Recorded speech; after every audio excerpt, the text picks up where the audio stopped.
I'm here today at Urban Riding Academy, and we're going to visit with Sheila Urban. She's the director and owner of this riding academy. She does a fantastic job of teaching people how to ride horses. She works with autistic children, people who have a lot of stress in their life. She teaches physical fitness. She teaches about the horses, and she teaches you how to relax. Let's go on inside and visit with Sheila. Hi, welcome to the Get Clear Show. I'm here today with Sheila Urban, and I have the grand pleasure of getting to visit with her and talk to her a little bit about Urban Riding Academy. We're here in Dodge City, Kansas, and right now we are in Sheila's indoor arena. Is that correct, Sheila? That's correct. Sheila, I'm so excited to get to be here, and I got to come visit you the other day and see a little bit about what you do, and you had a student here who was riding horses that day. Would you like to tell our audience just a little bit about the academy and what goes on here? At the Urban Riding Academy, we do all facets of riding, whether that be able-bodied rider or non-able-bodied riders. I think one of the things that make us special is that we take the rider where they're at and go from where they start, rather than putting them all in a box and saying, this is how you'll ride. And so I think that makes us a little bit unique in our facility. So somebody like me who has absolutely no experience riding horses, you would start with what? What would you start with? We would start with you working on the ground with horses to get confident and feel secure around them. Because horses are able to sense when somebody is uptight or apprehensive. So tell me, Sheila, do you get students in here who do have experience riding horses and they want to come out here just to polish up that experience? Absolutely, absolutely. We have several students that are avid riders, and they're able to go to the next level with their riding. I have a lot of 4-H students whom, they show horses already, so they come here for weekly riding lessons, and we're able to work on certain things that they want to do.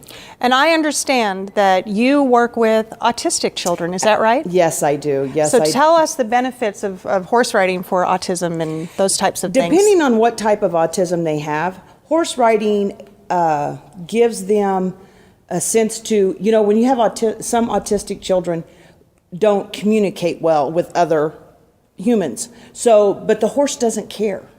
So they're able to communicate or learn to communicate with the horse, and be the smile on their face when they get the cue correctly, and they're able to make the horse go forward or stop or back up is unbelievable. It's quite an experience. They get excited, don't they? Absolutely, yes. I know that you've also done some work with women who have been victims of domestic violence, and horse riding can be, from what I understand, very therapeutic. Can you explain that to us? Yes. People that are in a battered relationship, they have to learn to be assertive and, be able to stand up for themselves. Horses read body language, and if you're not a leader for them, they won't do what you ask. So you take women, children, men that are, in a abusive relationship, and they learn how to be assertive, and, it's okay to stand up for yourself, and this is what I want, and this is what I expect. So they're building confidence. Absolutely. Confidence. How does that process work? Is it because they are in control of that horse and they're learning how to control that horse?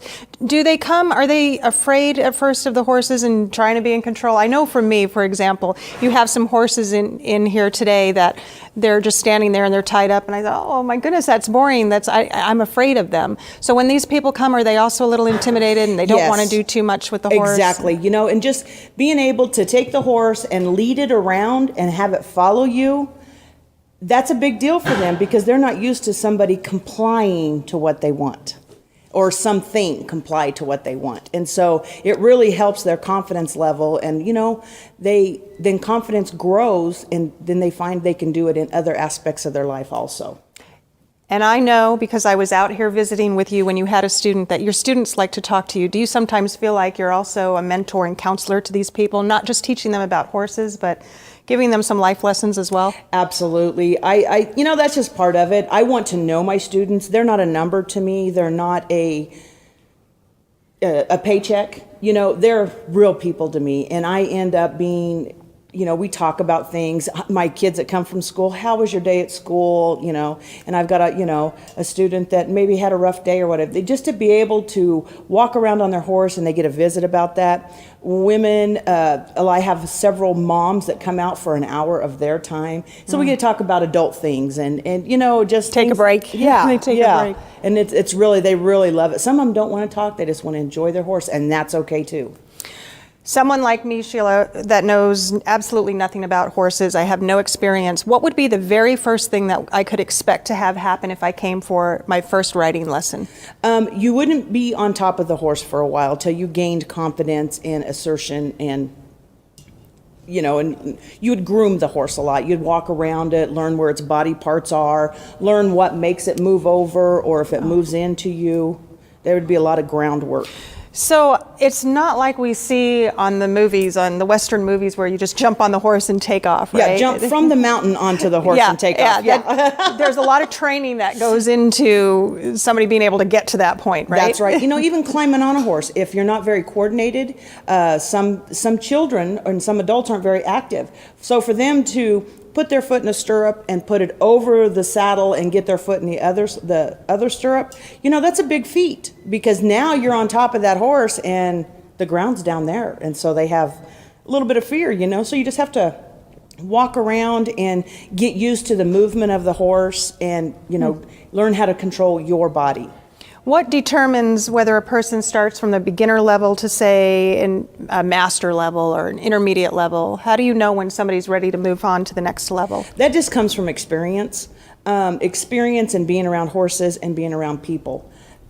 Every person comes with a little different, if they're very confident, if they're athletic, they end up progressing faster. If they're not very athletic and maybe gross motor skills aren't that good, then we spend a lot more time doing, turning and stopping and thinking of hand coordination, hand-eye coordination. Okay. And so, but it just really determines the person, what they're after. So everybody gets treated like an individual. Absolutely. There's no stamped out method for how you do things can't put them here. in a box. And you are able to take students from all over the place, not just in Dodge City, Kansas. Is that right? That is so people correct. can come, particularly people maybe who do have an autistic child and would like them to be able to interact and have some type of hobby or sport or something in their life. So they can come from all over. Is that right? Yes. I've had people from Garden City, Montezuma, even as far away as 2.5 hours. And so, because a lot of the other facilities are booked up, there's a waiting list. Mm-hmm. So we're not that, how do I want to say that? We don't have that big of a waiting list. If you want in, we do this full time, so we can get you in the schedule. And you have plenty of space here too. Yes. You have the indoor arena, you also have some outdoor space, and we're going to show that also to our viewers and let them see a little bit about what goes on here, mm-hmm. and let you talk about some of the things that you have outside going on. Tell us real quickly, if somebody did want to sign up for riding lessons, how would they get a hold of you? My phone number is 620-253-4761, okay. And it's Urban Riding Academy. We also have a website. Okay, how can they find the website? www.urbanridingacademy.webs.com. Okay, and we'll make sure that we put that at the bottom of the screen for our viewers so they know how to find you. Great. Phone number, website. And when are you open? I understand that this is sort of a seasonal thing. You're not out there in the snow giving lessons. So yes. When's a good time for somebody to begin their lessons? We usually open up in February or March, about the time the weather breaks and we get a little nicer days and stuff. And we have the indoor, so it doesn't have to be perfect weather. Okay, and do you close in November? Yes. We just finished up our last week of lessons, scheduled lessons, but anybody that wants to come out and ride and will brave the cold, they're welcome to come out during the winter months. Okay. So what you're seeing right now is Sheila's indoor arena. If we could let our viewers kind of take a look. We have some horses in here. And certainly if you are interested in taking some riding lessons and relaxing, and this is also something people can do to relax, then I would recommend that you get a hold of Sheila. Sheila, give us your phone number one more time. You bet. It's 620-253-4761. Thank you so much for being here today, Sheila. Thank you. You've been watching the Get Clear Show. As always, have a great day.